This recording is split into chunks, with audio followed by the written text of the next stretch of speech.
বিজেপির ভরাডুবি নেতাদের আজব অজুহাত, উপনির্বাচন সিরিয়াসলি নেওয়া হয় না এমনটাই দিলীপ ঘোষের দাবি। কমিশনের মাথার সঙ্গে তৃণমূলের যোগসাজশ এমনটাই অর্জুন সিং তিনি বলছেন। উপনির্বাচনে এ রাজ্যে এমনই হয় এমনটাই বলছেন সুকান্ত মজুমদার। একই কথা বলছেন শ্রমিক ভট্টাচার্য। এরপরও 26 অবশ্য সরকার গড়তে আশাবাদী বিজেপি। কে কি বলছেন একবার শোনাই আপনাদের।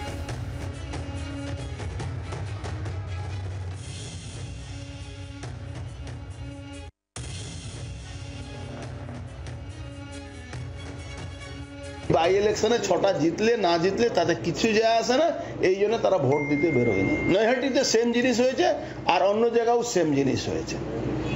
এই জন্যে তৃণমূলকে খুশি হওয়ার খুব বেশি দরকার নেই, কেন 26 সামনে আছে। 26টা যদি বাঁচাতে পারে নৈহাটি, তাহলে বলবেন যে হ্যাঁ সত্যি তৃণমূল ওখানে তৃণমূলের এই ক্যান্ডিডেটকে মানুষ ভোট দিয়েছে।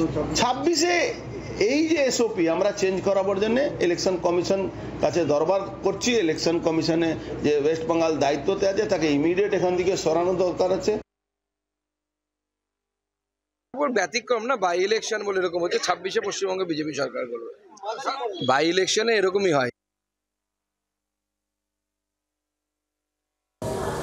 তৃণমূল কংগ্রেসের কোনো বক্তব্যের এই মুহূর্তে কোনো প্রতিষ্ঠা পশ্চিমবঙ্গের জনমনে নেই। উপনির্বাচনের ফলাফল দেখে বা ফলাফল দেখে তো কিছু বলা যায় না। হ্যাঁ, উপনির্বাচনে আমাদের ফলাফল ভালো হচ্ছে না, এটা তো এটি সত্য।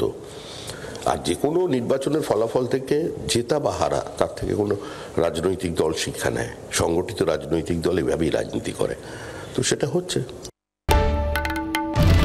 বাংলার আওয়াজ, বাঙালির আবেগ, জি 24 ঘন্টা।